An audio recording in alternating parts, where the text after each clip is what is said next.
School is out for a lot of kids across the nation, and that's taken a toll on them from both a social and educational standpoint. It has also not escaped the attention of the president, who is offering a bit of reprieve when it comes to testing. Here's what he had to say at the start of a recent brief.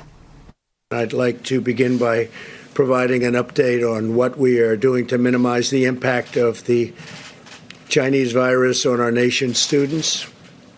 With many schools closed due to the virus, the Department of Education will not enforce standardized testing requirements, very importantly, for students in elementary through high school for the current year.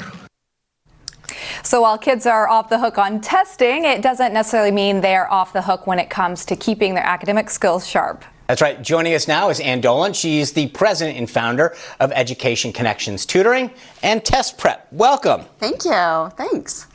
Well, a lot of people now, in a new situation, never before, having to act like parents, having to act like teachers, having to understand how to be online, professors and students having to understand how to go all online. What effect have you seen, and how have you gotten people up to speed in your world to say, all right, we're going all online now? Right. Well, I tell you, it's been so difficult for parents. They've had to take on the role of homeschool police, and it's not a role they ever wanted. They're not capable of doing that for the most part, and their kids don't want them to have that role.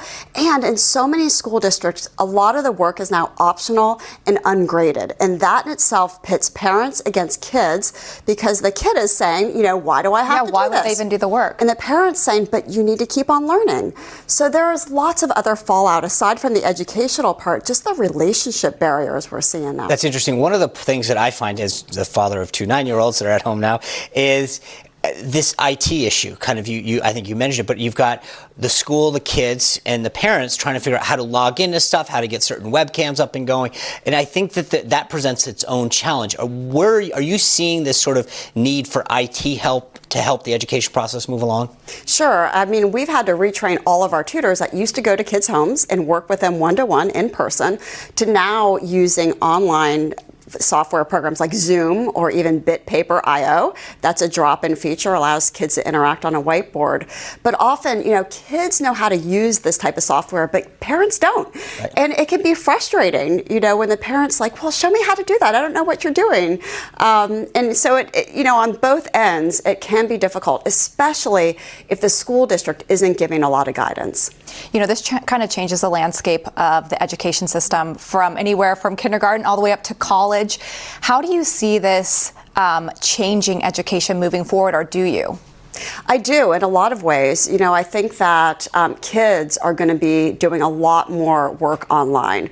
And it used to be that in the lower grades, their homework was pencil and paper. And in the upper grades, that's not so true. They usually use Google Docs, and everything is online. They're turning in their papers online. But still, for our elementary kids, I do see that they're going to be submitting their work online in addition to just the traditional work. But we're going to be seeing a lot more accent on what they're doing online as opposed to that traditional means. I think the real interesting piece is that education in school isn't always just about learning from textbooks. It's those interactions that you have with the students and the teachers.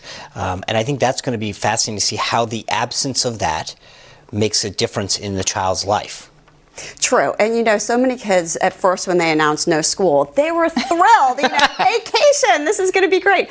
Now they want to go back to school, and they are missing their friends. And the parents want them to go. And they do. And so I think, a lot of teachers now are doing instruction where all the kids are on video, and the kids can see each other, and that's wonderful. And they're even doing read-alouds for the younger grades. So things like that mean a lot to kids, and they still do need that interaction. Thank you very much. That's great.